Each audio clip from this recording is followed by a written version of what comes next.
तर आज ना मी बुद्धिमत्तेचा जो थेरॉटिकल पार्ट आहे त्यामध्ये मग ते विसंगत घटक ओळखा, त्यासाठीचे जे काही देश, त्यांच्या राजधान्या, त्यांची चलन, हे जो पार्ट आहे. त्याचबरोबर कालमापनचं थोडंसं वर्षभरातील दिवस, लीप वर्षातले आणि सामान्य वर्षातले, हा जो थेरॉटिकल पार्ट आहे तो आज वाचायला घेतलेला होता. त्यानंतर कॉम्प्युटरचे काही प्रश्न वाचले आणि नेहमीप्रमाणे जे काही चालू असतं डेलीचं रुटीन, इंग्लिशचं म्हणा किंवा इतर विषयांचं, ते व्यवस्थित चालवून ठेवलेलं आहे.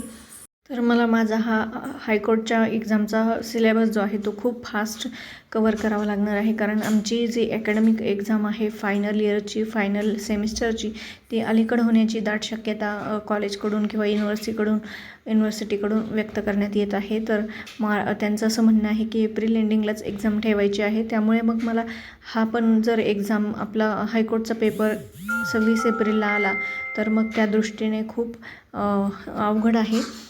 दोन्ही म्हणजे अकॅडमिकचा पण आणि हा हायकोर्टाचा पण एक्झामचा अभ्यास करणं, त्याचबरोबर टायपिंगची प्रॅक्टिस करणं, त्याचबरोबर घरातल्याही इतर गोष्टी. आर्वीची पण एक्झाम आहे तर तिचा पण थोडंफार स्टडी घेणं गरजेचं आहे. तर या सर्व गोष्टींचा लोड आता महिनाभरात माझ्यावरती आलेला आहे आणि मला खरंच थोडंसं टेन्शन आलेलं आहे.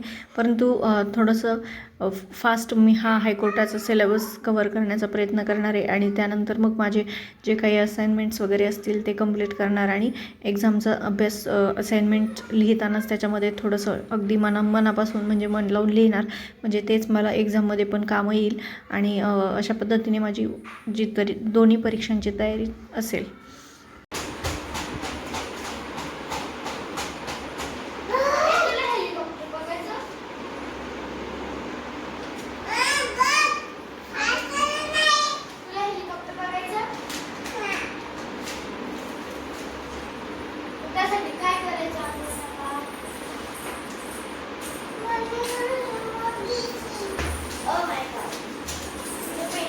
हिची सकाळची शाळा सुरू आहे ना, आली की जेवण वगैरे करून अभ्यासाला बसण्याचा प्रयत्न करते, पण याची दादागिरी सुरूच असते. तिला अभ्यास करू देत नाही, तिची पुस्तकं ओढून फाडून मोकळा होतो आणि मग तिला पण केविलवाना चेहरा करून बसते की मला अभ्यास करू देत नाही.